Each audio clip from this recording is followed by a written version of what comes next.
তো hey hello guys, welcome back. তো চলে এসেছি আরও একটা নতুন ভিডিওতে। আর আজকের কিন্তু এই ভিডিওতে তোমাদের সঙ্গে ডিসকাস করব যে মোহনবাগান ভার্সেস নর্থ ইস্টের যে খেলাটা আছে কালকের, দি ফাইনাল শোডাউন, মানে ডুরান্ড কাপের কিন্তু ফাইনাল কালকের 31শে আগস্ট। তো কালকের ম্যাচে দুই দলের ফরমেশন কি হতে পারে, কোন প্লেইং ইলেভেনে খেলতে পারে মোহনবাগান দল, এবং নর্থ ইস্টের কোন কোন প্লেয়ার কোথায় থাকবে সেটা কিন্তু অবশ্যই তোমাদের আমি এই ভিডিওতে জানাবো।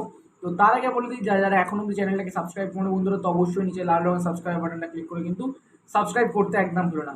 তো প্রথমেই যদি চলে আসে মোহনবাগান দলের তোমার কে কোন পজিশনে খেলবে, আমাদের হোসে মলিনা কাকে কাকে খেলাবে কালকে, তো সেটা তোমাদের আমি বলে দিই।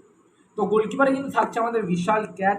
তিনটে ডিফেন্স, যেটা হচ্ছে দীপেন্দু বিশ্বাস, টম অ্যালড্রেড, আর একটা হচ্ছে অ্যালবার্টো রড্রিগেজ। তো তোমরা ভালো করে জানি যে সুভাশিস সে কিন্তু আগের ম্যাচে চোট পেয়েছিল। তো আমার মনে হয় দীপেন্দুকে প্রথম থেকে খেলাবে, তারপরে যদি আমাদের সুভাশিস যদি ফিট থাকে তাহলে কিন্তু সুভাশিসকে পরবর্তীকালে নামাতে পারে কোচ হোসে মলিনা। তারপরে কিন্তু মাঝখানে কিন্তু পাঁচজন থাকবে, যেখানে হচ্ছে কিন্তু রাইট উইং ব্যাক থেকে কিন্তু অপারেট করবে হচ্ছে Manvir Singh, left wing back থেকে কিন্তু অপারেট করবে হচ্ছে লিস্টন কোলাসো, আর মাঝখানে তিনটে প্লেয়ার, যেটা হচ্ছে সাহাল আব্দুল সামাদ, আপুইয়া এবং অনিরুদ্ধ থাপা, যে কিন্তু আগের ম্যাচে একটা ব্যাঙ্গার মেরেছিল অনিরুদ্ধ থাপা, তো সেটা তোমাদের অবশ্যই মনে আছে নিশ্চয়ই। তো অনিরুদ্ধ থাপা আর দুটো সেন্টার ফরওয়ার্ড, যেটা হচ্ছে জেসন কামিন্স আর হচ্ছে ডিমিত্রি পেত্রাতস। বাদ বাকি পরে কিন্তু গ্রেগ স্টুয়ার্টকে চাইলেও নামাতে পারে মোহনবাগানের কোচ হোসে মলিনা। তো দেখা যাক এখন কি হয় না হয়। তো এই ফরমেশনে খেলতে পারে মোহনবাগান দল। তো তোমাদের কি মনে হয় সেটা কিন্তু কমেন্ট করে জানাতে একদম ভুলো না। তো এবার চলে আসি নর্থ ইস্ট ইউনাইটেডের। তো নর্থ ইস্টের কোচ পেনালি পেদ্রো কিন্তু সে খেলাবে কিন্তু তাদের দলকে। গোলকিপারে কিন্তু থাকবে গুরমিত সিং।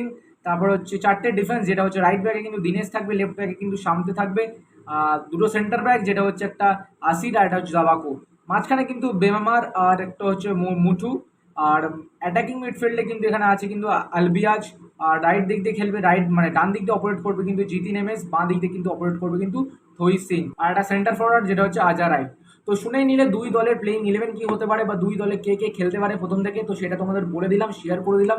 তো তোমাদের যদি কোনো রকমের চেঞ্জ থাকে, বা তোমরা যদি ভাবছো যে এই প্লেয়ারটিকে এখানে খেলালে ভালো হতো, বা নর্থ ইস্ট বা বলো মোহনবাগান, তাহলে কিন্তু কমেন্ট করে জানাতে একদম ভুলো না। তো চলো বন্ধুরা, এই ছিল আজকের ভিডিও। আই হোপ তোমাদের ভিডিওটা পছন্দ হয়। যদি ভিডিওটা পছন্দ হয়ে থাকে তাহলে অবশ্যই লাইক করবে, শেয়ার করবে, আর পাশে থাকা বেল আইকনটাকে অল নোটিফিকেশনে ক্লিক করতে একদম ভুলো না। চলো টাটা, টেক কেয়ার।